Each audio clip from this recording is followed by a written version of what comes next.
Fortuna. Por años disfrutar del error y de su enmienda. Haber podido hablar, caminar libre, no existir mutilada, no entrar o sí en iglesias, leer, oír la música querida, ser en la noche un ser como en el día. No ser casada en un negocio, medida en cabras, sufrir gobierno de parientes o legal lapidación.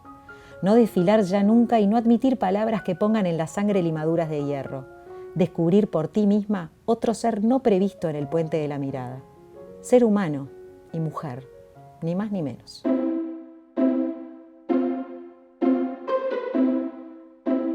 Este fue uno de los encuentros más esperados de este ciclo. Entramos en ese departamento colmado de libros, de recuerdos, plantas y aroma a galletas recién horneadas para conocer allí a nuestra anfitriona, que a sus 96 años es una de nuestras poetas más reconocidas en el mundo. Es poetisa, traductora, ensayista, profesora y crítica literaria uruguaya, miembro de la generación del 45 y representante de la poesía esencialista. Ha recibido diversos premios a lo largo de su carrera. Los más destacados, el Reina Sofía, el Fil de la Literatura en Lenguas Romances, y en 2019 recibió de mano del Rey de España el Premio de Literatura en Lengua Castellana Miguel de Cervantes, que valoró su lenguaje como uno de los más reconocidos en español.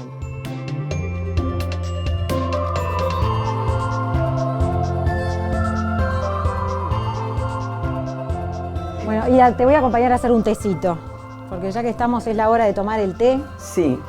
¿Tiene que ver que sean las 5 de la tarde para tomar el té? No, nunca, porque en general yo tengo todos los horarios corridos, así que... No tiene nada que ver con nada inglés, ¿no? Que no es de tu preferencia. El 5 o'clock tea. El 5 o'clock tea. Es inglés, pero... Me dio una gracia aprendiendo todos los idiomas que usted aprendió. Sí. Español, bueno. ¿Y cuántas lo que olvidé? ¿Cuántos olvidó? Pero el alemán, ¿llegó a aprender alemán? Sí, que quería aprenderlo. Sí, pero Está. tampoco pero hice el curso completo. El inglés lo detestaste por una maestra. Pobre, sí, pero pasó a la historia. Pasó a la historia.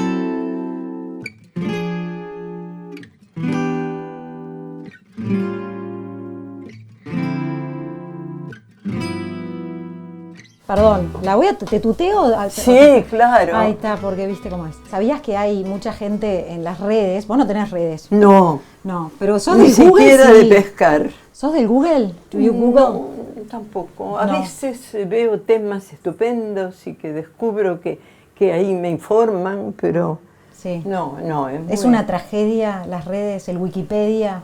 Es muy condicionador. Por un lado te tienta. Porque está todo ahí. Claro, pero bueno, es complicado. Te preguntaba por las redes porque si vos entras en Twitter, cada vez que vas a la feria, Ida, es un escándalo. Porque se sacan fotos contigo y las suben a las redes. No puedo creer. Te juro. Y entonces me da muchas gracias porque... Tengo un amigo en la feria que es un Leo. Estupendo. No sé cómo se llama. Bueno, se llama Leo. Yo me enteré por las fotos porque estás con tu bolsa azul haciendo las compras.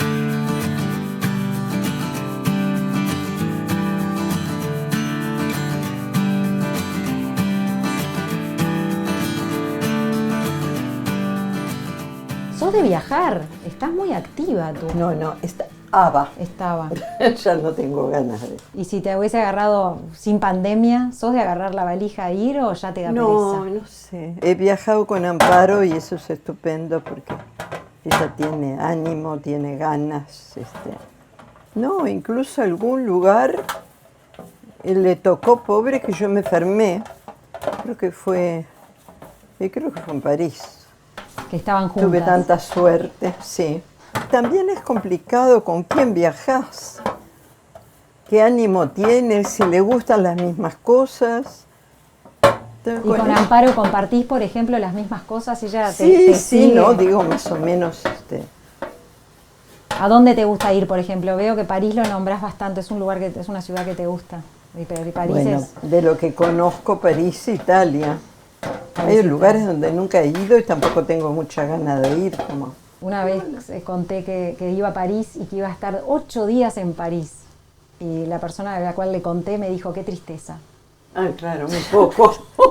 Claro. Qué tristeza. Me pinchó el globo así. Y le digo, bueno, pero es una ciudad que volveré y algún día me quedaré. Vos has vivido en México, has vivido también en Austin. México vivió, bueno, la más cómoda y más aburrida obviamente es Austin. Pero la gente es encantadora. Yo digo, no da para mucho. Lo que tiene, sí, muy buenos museos y mucha cosa que llega ahí, pero más bien. ¿Cómo te agarró a ti la ida esa a Austin? 30 años en Austin. Cuando se fueron con Enrique a Austin desde el 89 a la universidad. Sí, no sé, no llegamos a 30. No llegaron a 30, pero estuvieron un montón de tiempo. ¿Ibas y venías a Montevideo o cuando te vas no sos de tanto volver? Dependía. Amparo y Claudio ¿dónde estaban? ¿Dónde quedaron en ese periplo? Amparo, cuando nos fuimos, yo le mandé con el padre, porque tampoco sabía que es complicado cuando vas a un lugar que no conoces, no sabes cómo es el clima. No, pero bueno, además lo que pasa es que yo en algún lugar aparezco como dando clase en Austin. Jamás di clase en Austin, por suerte. ¿Y culturalmente Austin? Porque México, por ahí, en el momento en el que estaban... Es un lugar que te da la libertad para hacer lo que quieras. Digo, si querés bibliotecas, yo tenía una a 3 cuadras. Y además, cuando pedías un libro y no lo tenían, no sabían cómo pedir disculpas. Te lo compraban. Algo maravilloso. Sí, esa parte es increíble. La generosidad con la gente, en todo plano, ¿no? Pero bueno, qué sé yo. Es buena gente el americano, no hay que medirlo todo por el presidente, ¿no? No, por favor. No, lo que me pasó que el primer día que llegué a un apartamento como este, en esos 2 o 3 días me desfilaron toda la gente de la casa. ¿Mirá? A traerme algo. A presentarse. Una torta, pero todos así. Sí. ¿Y no, porque usted va a recibir mucha gente, me dijeron. Nada, como acababas de llegar, se suponía que ibas a abrir la casa al mundo. Pero eso me dejó así como, digo, qué fórmula, cómo ellos extrañarán de pronto esa actitud. Si me hubieran llegado, ¿cómo extrañarían? Bueno, pero es así, sí. Ellos te dan la bienvenida como vecino, sí, y eso es algo que nosotros se supone que de latinos lo tendríamos que tener y nada que ver. Nos miramos con sospecha ahora, cada vez más.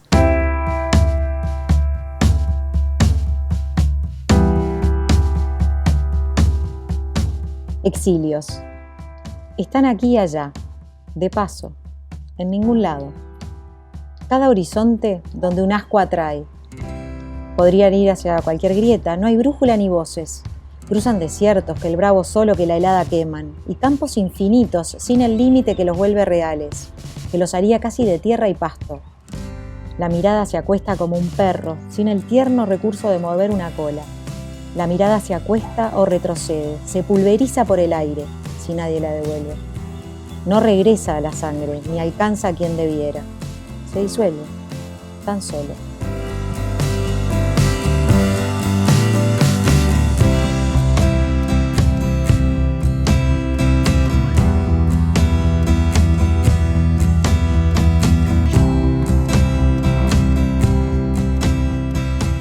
Bueno, yo voy a citarte a ti, Ida, en algún momento dijiste que la infancia es la patria del poeta.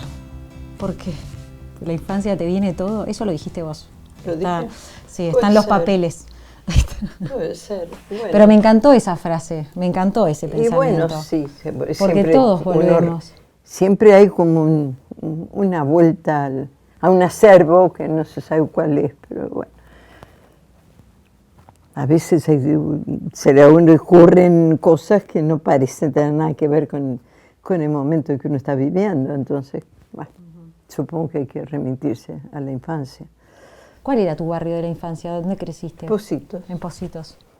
Bueno, no sé, remotamente, del que tengo recuerdo es ese. Sí hubo un paso previo por el Prado. ¿Y tus papás qué hacían? ¿Qué hacía tu padre y tu Fotos. madre? Fotos. ¿Era fotógrafo? Era fotógrafo. Fotógrafo de diario, fotógrafos No, de no, no, hobby. él era muy amigo de... Bueno, hizo un montón de cosas, incluso fue el único, el primero de la casa de desaparecer en el mundo. Se fue a Estados Unidos, después ahí no le gustó, se fue a otro lado. Pero era muy amigo de Figoli, un fotógrafo que había ahí. Y entonces cuando volvió, siguió haciendo lo que le gustaba hacer ahí, pero era muy, muy, muy bohemio. Era el raro de la familia. Y una casa como la tuya que se hablaba mucho de política, de cultura, diarios en la mañana. No sé si se diarios hablaba, cada uno no hablaban No. para no pelearse. Muy Porque todos tenían interesante. posiciones distintas. Y mi abuela era la que largaba y él. ¿Y tu tía, Débora? Débora Y Vitale. mi tía Débora era la trabajadora de la familia, digo. La que te mostró que la mujer... Hubo 3 mujeres, una Ida, que no la conocí tampoco, murió muy joven, de la que heredé toda la parte... El nombre El nombre y todo lo que eran libros de poesía italiana y bichóloga. Ella era de las plantas, de los animales. Sí, ella tenía, y lo contás en el libro que no querés volver a leer, el de Shakespeare No. Palace, ¿cómo se llama el aroma de esa flor? Ella tenía un árbol que me fui a buscar el nombre de ese árbol de vuelta, un árbol filipino que lo tenía plantado en el Prado, en una casa del Prado, que vuelve a tu casa, no sé cómo. Y recordás, cuando vos empezaste a recordar, no sé por qué, escribiendo Eso algo debe en ser. México, te acordaste de ese aroma, de esa planta, de ese árbol, que es un árbol Con una flor amarilla. con la flor amarilla, que tiene un nombre gracioso, cacofónico. No me acuerdo. ¿Cuál? Y ¿Te acordás? no. Ya me voy a acordar. Mañana te lo mando. No, tendrías que mirar el libro. pero Tendríamos yo- que mirar el libro. No, lo que pasa es que sí, había un jardín muy grande, la Casa del Prado, que lo vi, bueno, los restos, porque mi abuela se llevó todo para una casa que todavía está aquí, en Pocitos, en Quebracho, frente a una puntita. Era una casa nueva, pero tenía un jardín atrás. Y ella llevó muchas cosas, sobre todo las cosas que había plantado Ida. No, maravilloso. ¿Y los Podía libros? ser ylang-ylang. Y ese. Sí, Ese. Lo que pasa es que dijiste árbol y me imaginé un árbol grande. No, era como un arbusto con las No, flores. era un arbusto. Era un arbusto sí, con las delicioso. flores. Nunca volví a verlo eso. No, increíble. No, Pero- porque eso lo había... Es que ella recibía semillas y cosas. Y los libros te los quedaste vos. Y aprendiste de plantas, porque sabés, te gusta. No, tampoco es que hubiera mucho, pero era además, como había muerto, mi abuela mantenía ese tema de las plantas. Y con Débora, que es una mujer en rupturista en su época, una mujer que Sí, directora sí. del Elvio Fernández, ¿coincidió? Eso fue después. Sí. Primero fue la Escuela República Argentina. Pero sí, ¿Coincidió de con- mañana a las sí. 8 de la mañana, antes de las 8 tenía un taxi que la venía a buscar y no volvía hasta después de tarde, le venía el turno de la tarde. Así que era un constante. Era una mujer que te mostró que la vida era Era la el mujer tenía trabajo, derechos afuera de la trabajar. casa, porque viste que en esa no hace tanto, no hace tanto, de hecho, yo tengo 45 años, pero tengo ejemplos de que todavía a las mujeres nos cuesta como, ¿no? Hacer como esa Sí. y sí. hay como una dicotomía, ¿no? Pero más en aquella época eran pocas las mujeres que Alguien trabajaban. tiene que ocuparse también de la casa, ¿no? Lo peor es que te toca hacer las dos cosas. Y en la casa, en tu casa primaria, ¿qué sobraba? ¿Qué sobraba? ¿Qué sobraba? ¿Qué sobraba? Un tío. Lo único que se me ocurre que sobrara. El tío que caía de Un tío visita y médico. dónde carancho lo ponemos. Era o un qué más? horror.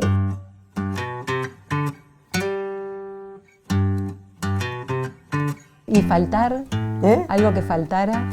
Que faltara. Y bueno, qué sé yo. Faltaban muchas cosas, ¿no? Digo, todas las cosas que después a las que tuve que llegar sola faltaban. La música, por ejemplo. ¿La música faltaba en tu casa? Oía en la radio, se oía la música, pero no había cultura de la música. Cultura de la música. La música clásica, la ópera. No, bueno, la ópera sí, pero no era lo que más me gustaba. Digo, la ópera italiana, por ejemplo. Una sesión de ópera italiana me podía haber dejado alejada de la música para el resto de mi vida. Bueno, de ciertas cosas malas, no tan buenas. No, pero no era gente toda que hacía cosas, entonces no había tiempo para la música. No, después, bueno, yo después, bueno, sí, ya evidentemente la música me interesaba, pues después sí descubrí una persona que fue muy importante para mí en ese plano, que fue una cantante muy modesta, porque una mujer que no digo, después había gente que tenía nombre y ninguna mejor que ella, ninguna de las que yo conocí. ¿Cómo la conociste? Olga Linne, porque una vez por chiripa la oí cantar en el Ateneo. Y yo dije, no, esto es lo que yo tengo que conseguir, esto es lo que me interesa. Y entonces, bueno, no sé qué, ella daba clases de música, entonces la única manera fue ir. Además vivía acá en Pocitos. Era hija de alemanes. Tenía una voz perfecta, una escuela alemana estupenda. Y era una mujer de una modestia y de una... En todo aquel tiempo cantó una vez en el Solís, sola. ¿Y tú tomaste clases con ella para conocerla? Porque querías cantar. Porque quería aprender eso. ¿En algún momento soñaste con ser cantante o ir por ahí? Bueno, sí, soñé, ¿Cuántos años tenías? Me gustaba. ¿Cuántos años tenías? No sé, tendría 15, 17, 16, no sé. Además era una mujer muy abierta, muy modesta, y no había ninguna voz. Digo, era lo único que yo entendía. Olga Linne. Y tenía muchos alumnos. Ella fue profesora de García de Zúñiga, que fue un poco más conocido que ella, un muchacho joven, y cantó bastantes años. Pero a ella no la conocía nadie. No, hasta quedó olvidada. Tuvo muchos alumnos. Además era estupenda como maestra, digo, también. ¿Y cuándo te decidiste, hablando un poco de esa época, 15, 16, 17 años, a estudiar una carrera bueno, ya estaba estudiando Derecho. Ahí ya estabas en Derecho. Porque fuiste primero a Derecho. Sí, cuando ¿Querías ser abogada o te gustaban las letras? Y fue por ahí. No, ¿por qué? Eran los preparatorios más culturales que había. Ahora, por otro lado, después cuando estudié los códigos, me di cuenta que ahí era donde se aprendía a escribir. El uso de la palabra, la importancia de la palabra. La concisión, el decir poco en lo menos posible y que no haya margen de duda, que no haya escapatoria por un lado o por otro. ¿Y Humanidades cuándo descubriste? Y bueno, fue cuando hice un año de Derecho y ahí se inauguró. No, hice más, hice 3 años. 3 años de Derecho, se inaugura Humanidades y ahí dijiste, me mudo. Y en Humanidades te encontrás con José Bergamín de entrada, como primer profesor, ¿o fue después? Llegó, ya ni sé si llegó exactamente en ese momento, o lo aprovecharon porque había venido. Vino Juan Ramón después, estuve Juan Ramón de paso nomás. José Bergamín cuando... Pero era estupendo como profesor, era una persona encantadora, muy abierto, vino muy exiliado, paciente. Vino exiliado en plena para orientar a todo el mundo que quiera explayarse más, ensayista, poeta, de la época de Franco, que se vino a refugiar aquí como profesor y tuvimos... No, hubo mucha gente. Y hubo mucha gente que vino. Vino gente que había una especie de... Bergamín tenía encuentros secretos con gente que venía, porque él trataba de no hacer política, trataba. No, era obvio que nadie pretendía que no hiciera política. Pero era un maestro también. Y muy ético. Ah, sí, muy sí, ético. sí, sí, ¿Hasta muy- dónde te definió la ética de José a ti? Bueno, sí, yo qué sé. Pensaba que había que ser fiel a lo que actuar de modo fiel a lo que pensaba, que era lo que decía Pergamín, digo. No se cuidaba tampoco demasiado, no ocultaba lo que pensaba. Digo, cuando llegó, hubo gente que, sobre todo mujeres como Sara Bolo, por ejemplo, que trataron de rodearlo, y él con mucha gracia.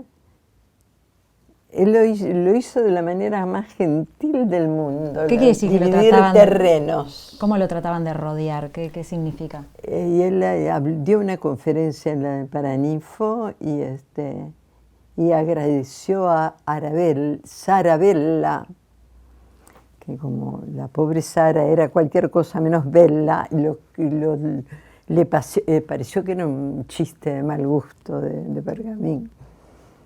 Y Pergamín lo que hizo fue Poner una barrera hasta acá poner llegó. una barrera. No, porque él no quería tampoco estar rodeado.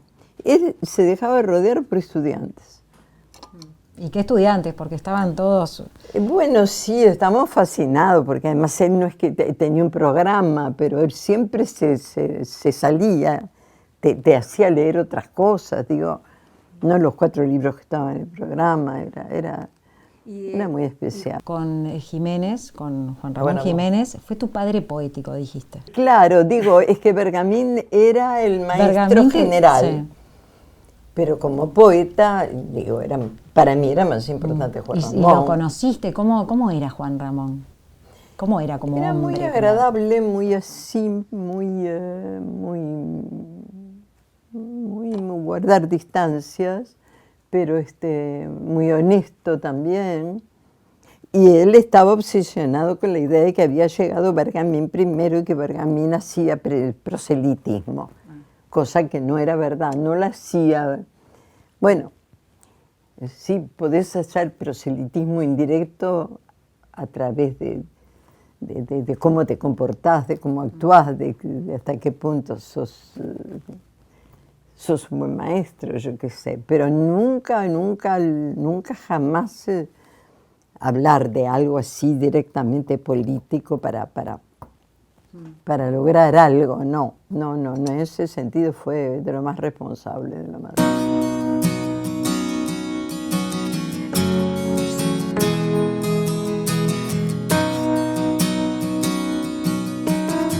Que crecimos, que nos gusta la literatura, que nos gusta hablar y conocer de las tertulias, del pasar y ver una esquina, un café y que alguien te decía acá se juntaban o acá hablaban o acá pasaba. Sí, el metro, por ejemplo, hay todo un grupo enorme. Yo nunca fui al metro porque era muy masculino además, creo. Pero ¡qué tupé! Pero digo, era gente que también se reunía normalmente. Claro. Y así como, por ejemplo, si vemos que hay un montón de fotografías que son testigos de esa época también, de José Díaz y de José Amanda, Pedro, de José sí. Pedro, de Amanda en la casa de Punta Gorda. Sí. Que también me imaginaba, y yo quiero preguntar ahí de las tertulias, porque también estaba Pergamín, ustedes, estaba Ángel en su momento, sí. la imprenta que fue donde se imprimió tu primer libro. Sí. Tenías 24 años. Hoy está en la Biblioteca Nacional esa. Era una Minervita. Es una chiquilina, 24 años tenías cuando editaste el primer libro. ¿Quién fue tu peor crítico? Yo me imagino editando con 24 años, en el 47, ¿no? Yo en esa debía imprenta. creer que era regio. Y estaba Ángel Rama, bueno, era de tu generación, pero bueno, Sí. estaba Pergamín. ¿Quién era el crítico que criticaba? ¿A quién le mostraste tu obra? ¿A quién le mostrabas los Nadie. poemas? A nadie. Al final, bueno, cuando Sí. se iba a hacer, bueno, yo qué sé. Pero que tampoco me merecía mucha confianza. Depende. Yo, por ejemplo, a Onetti no lo conocía mucho. Tampoco creo que le interesara especialmente la poesía. Pero Onetti venía de Buenos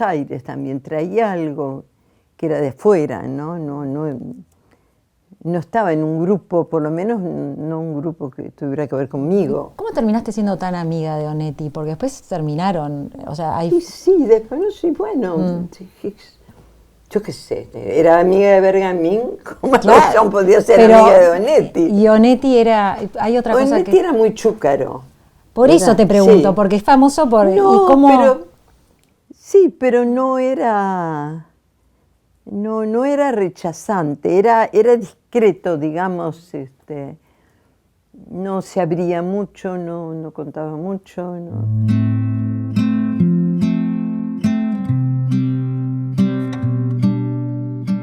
¿Cómo hiciste para hacer una carrera, hijos? Te casaste a los 27 con Ángel, Sí. tuviste Amparo en el 51, ¿no? Y después también Puede a ser. Claudio al 54. Ahí están las actas de...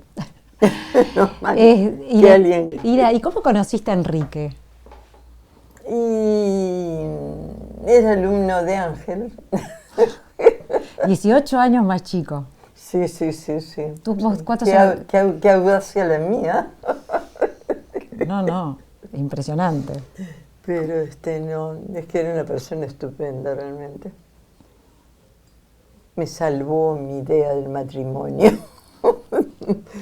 Te hizo reincidir. ¿Eh? Te hizo reincidir y volver a creer. Sí, no, me hizo poderme arrepentir. Bueno. ¿Cómo lo conociste? Y ya te digo, ahí? porque venía a casa. Bueno, es que le interesaba, no se interesaban las mismas cosas, ¿no? Realmente. Bueno. Y adelantándonos un par de años, allá en el 74, es Enrique el que te ¿quién los avivó para decirles, che, me parece que se tienen que ir, que se tendrían que exiliar? Ah, sí, eso fue un embajador, sí, alguien que estaba en relaciones exteriores, que nos ayudó. Dentro de la embajada Sí, nosotros salimos bueno, yo ni sé cómo fue muy bien, pero era una cosa que venía ya insoportable, digo. Sobre todo más las cosas feas que imaginás las cosas que pasan. ¿Pero tú eras Bueno, activista políticamente? No. Enrique sí, capaz que estaba más asociado al Partido Comunista. Lo habían arrastrado también un poco, pero no. No, lo que pasa que, bueno, en casa hubo una vez un allanamiento, así, de estar toda la noche con los policías metidos, con el ejército. Y hay de todo también ahí. Porque hubo un muchacho que me dijo, señora, quédese tranquila, no pasa nada. Hay que hacerlo, pero no pasa nada. Alguien que tenía que ver con la cultura podía ser más peligroso. Pero... Y ahí les dijeron, a Enrique le llegó, porque fue Enrique el que dijo, nos vamos, ¿o no? Y vos pensaste que te ibas por poco tiempo y Enrique tiró, nos vamos por 10 años, y le invocó. No, él dijo, esto no va a ser. No, él era alguien que no actuaba mucho, pero que tenía una idea era increíble en ese sentido. Él sabía lo que podía venir, por dónde venía, en quién podías confiar, en quién no. Tenía olfato. Tenía olfato y tenía mucho trastienda. Digo, había conocido a mucha gente. Sí. Entonces sabía por dónde podía venir. ¿Pero a México llegaron juntos o llegaste sola? No, yo llegué primero, creo. No, porque él estaba en Berlín todavía. Claro, por eso, él estaba en Berlín y tú estuviste un mes sola, instalándote en México. Sí, buscar casa. Y dejaste a tus chicos en Venezuela con Ángel. Sí. ¿Cómo fue esa despedida? Porque los chicos eran grandes, 20, No, 23. pero yo era una cosa así, provisoria. Claro. Porque uno nunca pensaba cuánto iba a durar todo. Y bueno, y volviendo para México, en aquella época cuando llegaste, que te instalaste un mes, bueno, yo te dejo luego con lo del libro del Shakespeare Palace porque realmente está bueno cómo describís en ese momento, ese país que se nota que lo amás profundamente, bueno, porque te dio una bienvenida. No, es que ellos habían tenido, no te olvides que tuvieron toda la España metida adentro primero. Sí, todos los franquistas estaban... Escaparon, que no fueron... Hubo un sector que vino para Río de la Plata, incluso a Brasil, algún desdichado que llegó, pero no, había un clima muy especial en México. Además estaban todas lo comparaba yo con el Uruguay, yo decía, pero esto es el mundo, esto es la cultura, digo, las revistas, las editoriales. Había una cantidad de gente estupenda. Estaba Octavio ya. Estaba Octavio y por otro lado, antes que Octavio conocimos a Efraín Huerta, que era no digo el enemigo, pero era la otra cara. No, se respetaban mucho. Sí, pero tenían una pica ahí. No, se respetaban mucho, pero cada uno tenía su centro, su campo. No sé. Pero Efraín fue muy generoso también. Tenía un hijo joven, su mujer era escritora también. Y Octavio era más, es que Octavio se sabía el centro de un grupo. Y sabía que si él daba la entrada, tú entrabas. Entonces era más responsable en ese sentido. ¿Cómo lo conociste a Octavio? ¿Por Bergamín? Yo no sé dónde lo conocí. Bueno, en algún lugar. En una conferencia me lo presentaron. ¿Y él te metió? ¿Cómo entraste en su círculo? Porque... Sí, no, pero lo primero que yo publiqué, que lo llevé, no me lo publicó. No, porque supongo, claro, es que es todo un mundo muy complicado el mexicano. Está todo lleno de divisiones y células, y sí, no. Entonces no sé de qué, ya no me acuerdo sobre quién escribí o qué. Que era, me lo pagaron, no lo publicaron. Y después yo dije, bueno, adiós, se acabó. Pero te volvió a llamar. Otro, la próxima, bueno, y sigo esperando una nota, me dijo. Una cosa así. No, yo, como estar así bajo Tatadio, lo respetaba mucho. Pero era un hombre muy abierto, muy generoso, nada darse importancia, no. Y tenía muchos amigos y él tenía sus protegidos, gente que formó un poco. Y ahí hay alguien que yo lo quiero mucho y le estoy muy agradecida, y es un tipo muy inteligente, Aurelio Major, que es uno de los jóvenes que él tuvo ahí como secretario de redacción y demás. Esa se fue envuelta. Sí. Bueno, yo en un momento publiqué en cualquier lado, no tenía idea dónde estaba parada, y es muy difícil que en poco tiempo entres en todas las sutilezas del mundo mexicano. Yo publicaba. Y sin embargo, tuviste muchas ofertas de trabajo. Tuve, sí, por eso. Y la generosidad también de tener tanto que pudiste hasta darle, abrirle un poco la puerta a otros compatriotas. Bueno, también ahí estaba Tomás Segovia, que había vivido en Uruguay. Y también él acá había sido muy bien recibido, claro. Pero Tomás yo le tenía menos confianza a Tomás que a Octavio. Es decir, me daba más temor de meter la pata con él que con Octavio. Sí, porque él enseguida decía, bueno, va. Era muy criticón de todo el mundo. Sí. Y Octavio no. ¿Cómo te criticaban? ¿Cómo era una crítica de nada. Tú le veías la cara, que no era de total entusiasmo por un lugar u otro, una persona u otra.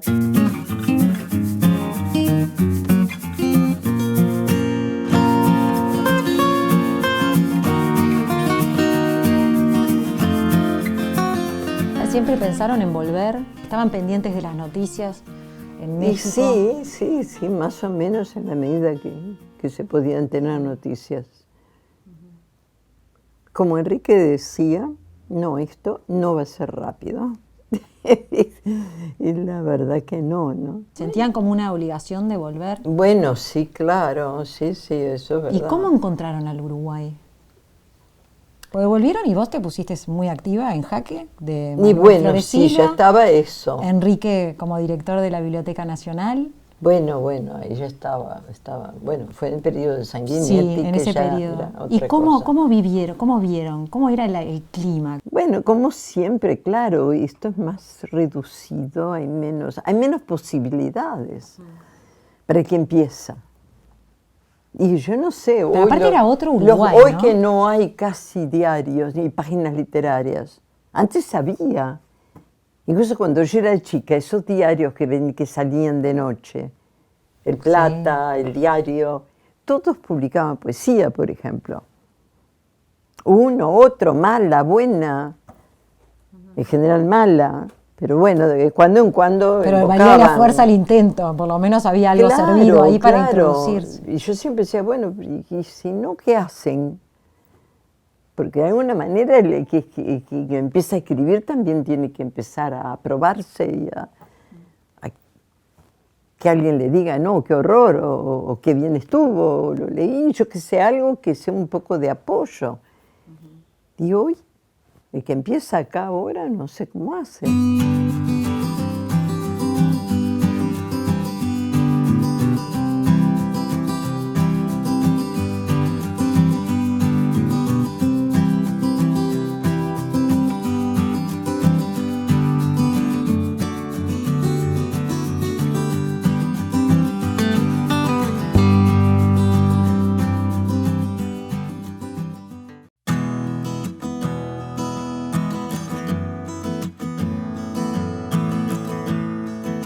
El jurado propone la concesión del Premio de Literatura en Lengua Castellana Miguel de Cervantes, correspondiente a 2018, por mayoría de votos a doña Ida Vitale, por su lenguaje, uno de los más destacados y reconocidos de la poesía de hoy en español, que es al mismo tiempo intelectual y popular, universal y personal, transparente y hondo. Convertida desde hace tiempo en un referente fundamental para poetas de todas las generaciones en todos los rincones del español, este premio reconoce una trayectoria poética e intelectual, crítica y traductora de primer orden.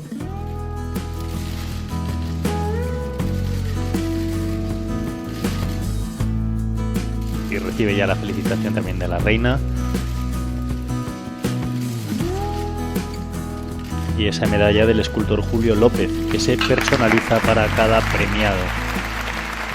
Señoras y señores, el árbol de nuestra civilización iberoamericana nos ampara en su continuo crecimiento porque brotan nuevas, verdes ramas, como la poesía de Ida Vitale, ampliando las frondas del ancho tronco del idioma. Saludamos entonces a nuestra jovial y ejemplarmente vital poeta, a nuestra entrañable premiada Ida Vitale. Gracias. Debí pensar y escribir lo requerido para una ocasión que, habiéndome llegado tarde, realmente me sorprendió. Pudieron sobrar oportunidades de imaginarla, pero muchas cosas obvias y muy poco concebibles requisitos me hubieran llamado a un sensato equilibrio. Pero lo inconcebible llegó en un momento en el que la opacidad del descenso imprime en mi vida una geometría ilógica e imprevistos recaudos. Acepto que el azar o un orden regido por una mágica fusión de benévolos caprichos me han señalado, como en una época aceptábamos algún suceso generoso con alguien muy querido que ya no está a mi lado, suponiéndolo, así decíamos, manifestación de un eón bien dispuesto.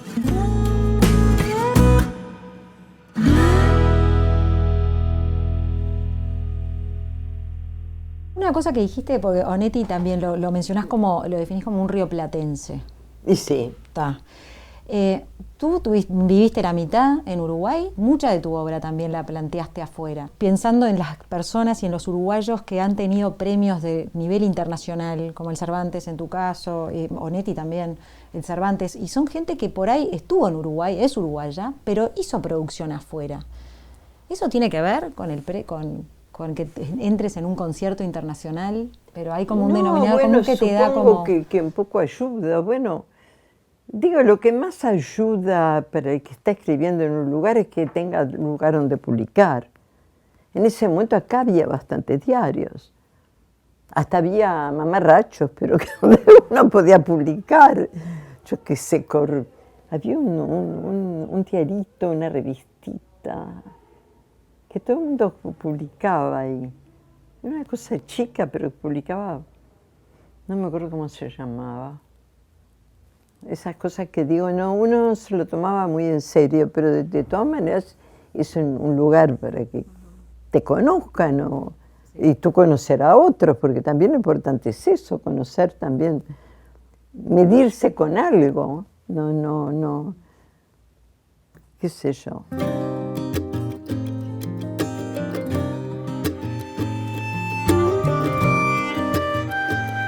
Aquel hizo un premio. La foto de María Elena. Divina, divina. Era notable. Y se conocieron, venía bastante. Uy, yo paraba en la casa de ella, ella paraba acá cuando veníamos. Es que nos encontramos, estábamos con Maneco, con Maggi, en una playa en una época, y la vimos venir caminando. Y a partir de ese momento nos hicimos amigos, pero para siempre. Era notable María Elena. Era muy, muy brillante, además lo que escribía me encantaba.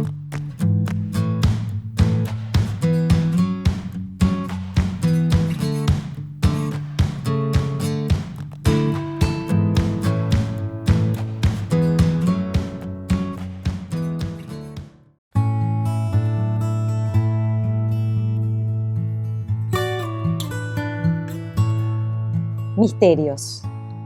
Alguien abre una puerta y recibe el amor en carne viva. Alguien dormido a ciegas, a sordas, a sabiendas, encuentra en su sueño centelleante un signo rastreado en vano en la vigilia. Entre desconocidas calles iba, bajo cielos de luz inesperada. Miró, vio el mar y tuvo a quien mostrarlo. Esperábamos algo y bajó la alegría, como una escala prevenida.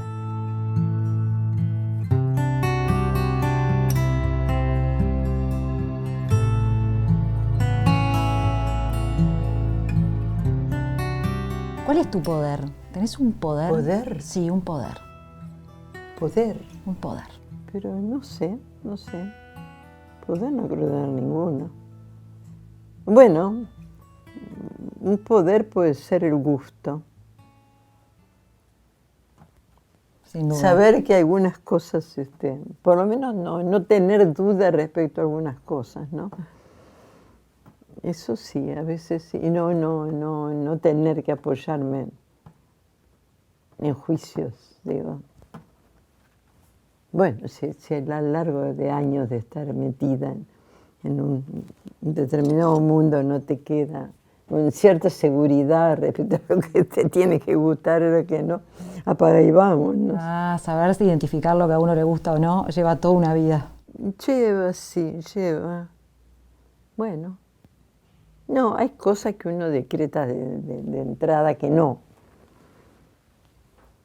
Cierta cursilería, eso tratar de evitarlo. Fuera. Pero bueno, qué sé yo. La palabra. Expectantes palabras, fabulosas en sí, promesas de sentidos posibles, airosas, aéreas, airadas, ariadnas. Un breve error las vuelve ornamentales. Su indescriptible exactitud nos borra.